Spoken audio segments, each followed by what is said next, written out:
Hello students, how are you? Hope you are fine.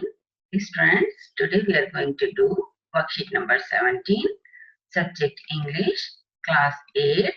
Here you have to write your name, the name of your class teacher, below this the name of your subject teacher. This is the poem, The Last Bargain. Okay, this is very interesting poem written by Rabindranath Tagore. बच्चों, आप लोगों ने daily assembly में national anthem गाते हैं, है ना।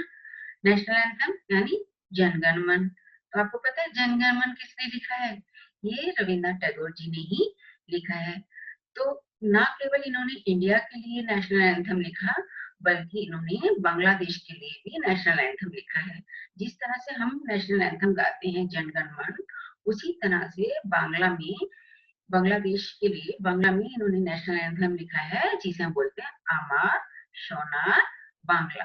ठीक है बच्चों, और ये फर्स्ट लॉरेट थे और इन्हें 1913 में नोबेल प्राइज मिला था। ठीक है, लैंग्वेज के लिए ही मिला था इन्हें, इसलिए इन्हें फर्स्ट लॉरेट बोला जाता है। ठीक है, अब हम शुरू करते हैं ये बहुत interesting poem.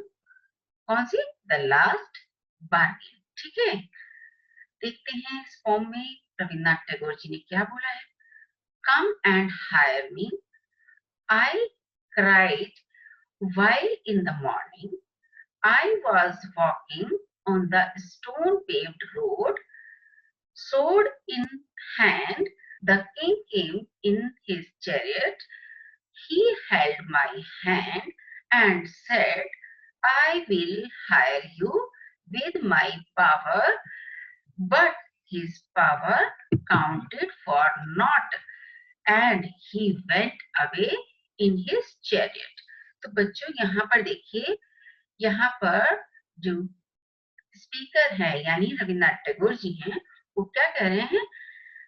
Come and hire me, यानी आओ और मुझे हायर करो। I cried while in the morning I was walking on the stone paved road. तो स्टोन पेव्ड रोड का मतलब होता है ऐसा रोड जो कवर्ड विद स्टोन्स हो, यानी रोड जो फुल ऑफ स्टोन होता है, यानी पथरीला रोड जो है उसकी बात कर रहे हैं। ठीक है, तो यहाँ पर पथरीला रोड है, मॉर्निंग का समय है, और जो स्पीकर है वो क्या कह रहे हैं कि आओ और मुझे हायर कर लो। ठीक है, बार्गेन, जैसे इस पोएम का नाम है बार्गेन। बार्गेन मतलब क्या करते हैं हम? लेन देन, यानी किसी चीज को लेते हैं और उसके बदले में कुछ देते हैं। तो यहाँ पर जो स्पीकर है वो अपने आप को कह रहा है कि आओ और मुझे हायर कर लो। तो हायर करने के लिए उसका कुछ ना कुछ मूल्य चुकाना पड़ेगा, है ना। तो यहाँ पर वही बात हो रही है। तो एक किंग यानी कोई किंग आते हैं वहां पर, अपने हाथ में क्या लिए हुए? सोर्ड। सोर्ड यानी तलवार लेकर एक किंग आते हैं, किस पर? In his chariot. चैरिट मतलब रथ जो होता है, जिसे हम बोलते हैं a vehicle drawn by horses. ऐसा व्हीकल जिन्हें हॉर्स चलाते थे, ठीक है, हॉर्सेस चलाते थे, उन्हें हम बोलते हैं चैरिट। ठीक है, हिंदी में हम इसे रथ बोलते हैं। He held my hand and said, I will hire you with my power. और उन्होंने यानी किंग ने क्या किया? मेरा हाथ पकड़ लिया और बोला कि मैं तुम्हें हायर करूंगा। किसके लिए? अपनी पावर के लिए, यानी मैं तुम्हें अपनी सारी पावर दूंगा और उसके बदले में मैं तुम्हें हायर करूंगा। But his power counted for naught. He said he went away in his chariot. और उन्होंने बोला, उन्होंने क्या कहा कि मैं तुम्हें क्या करूंगा? हायर कर लूंगा। किसके लिए? अपनी पावर के लिए। और पावर क्या थी?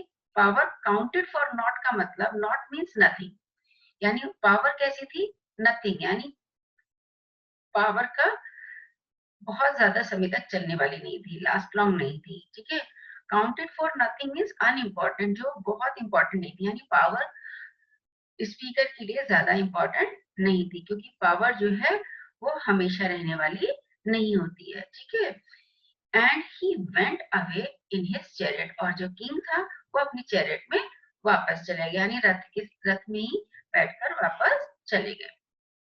तो यहाँ पर स्पीकर जो है वो एक तरह से मना कर देते हैं कि पावर के लिए वो अपने आप को हायर नहीं करवाएंगे। आगे देखते हैं बच्चों, in the heat of midday the houses stood with shut doors। अब आप देखते हो जब धूप होती है, गर्मी के दिन होते हैं, तो अक्सर मिड डे में यानी दोपहर के समय में, आफ्टरनून में क्या होता है कि हाउसेस जो हैं वो सारे क्या हो जाते हैं, बंद रहते हैं, है ना। धूप ना आए, गर्मी ना आए, इसलिए हम लोग हाउसेस को क्या कर देते हैं, बंद करके देते हैं। शट मतलब क्लोज्ड, है ना। I wondered along the crooked lane, और कह रहे हैं कि मैं वॉन्डर्ड किया, यानी वॉन्डर्ड किया तो क्या, वॉन्डर्ड मतलब रोम्ड एमलेसली, रोम्ड मतलब मूव करना, घूमना, है ना। तो रोम्ड एमलेसली, वॉन्डर मतलब बिना किसी मतलब के इधर उधर जब घूमते हैं तो हम उसे बोलते हैं रोम्ड एमलेसली या वॉन्डर्ड। तो आई wondered along the crooked lane, crooked मतलब ट्विस्टेड लेन, यानी टेढ़ी मेढ़ी जो लेन होती है उस तरह से, ठीक है। तो क्रुक्ड लेन में मैं क्या कर रहा था, मूव कर रहा था, घूम रहा था इधर उधर एमलेसली, बिना किसी एम के। An old man came out with his bag of gold। और उसी समय एक ओल्ड मैन आते हैं और उसके हाथ में क्या होता है, गोल्ड का बैग होता है, यानी एक बैग होता है जिसमें गोल्ड कॉइन्स होते हैं, है ना। फिर क्या होता है, he pondered and said। pondered का मतलब क्या है, जब हम किसी चीज को बहुत ध्यान से सोचते हैं, सोच विचार करके कोई बात करते हैं, है ना। तो thought carefully before deciding, जब हम किसी बात को डिसाइड करने से पहले बहुत ध्यान से सोचते हैं तो हम उसे पॉन्डर कहते हैं। He pondered and said, उसने ध्यान से सोचा और बोला, I will hire you with my money। उसने कहा कि मैं तुम्हें अपनी मनी के साथ क्या कर लूंगा, हायर कर लूंगा, यानी तुम्हें हायर करूंगा और उसके बदले में क्या दे दूंगा, मनी दे दूंगा।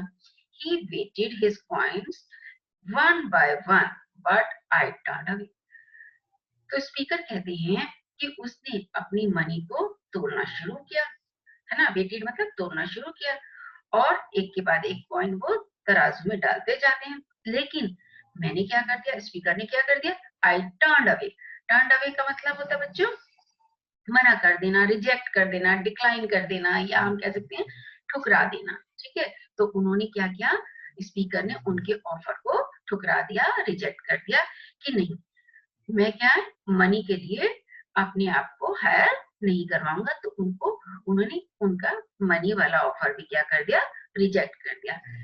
क्यों रिजेक्ट कर दिया बच्चों, क्योंकि मनी के लिए वो अपनी फ्रीडम को खोना नहीं चाहते थे, ठीक है बच्चों। अब हम आगे देखते हैं क्वेश्चन आंसर, ठीक है। देखते हैं इसमें क्या क्वेश्चन आंसर दिए हुए हैं। After reading the above extract answer the following questions by choosing the correct answer. यहाँ पर देखते हैं हम करेक्ट आंसर क्या है, ठीक है।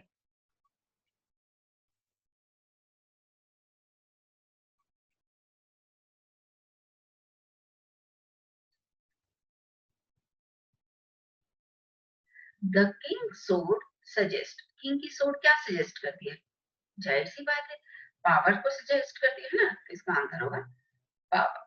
The speaker did not accept the king's offer because he wanted। जो स्पीकर है वो किंग के ऑफर को नहीं एक्सेप्ट करना चाहता था, नहीं स्वीकार करना चाहता था। क्यों, क्योंकि उसे क्या चाहिए थी, मनी चाहिए था, नहीं फ्रीडम चाहिए थी। तो फ्रीडम की वजह से, क्योंकि स्पीकर को क्या चाहिए, फ्रीडम, है ना।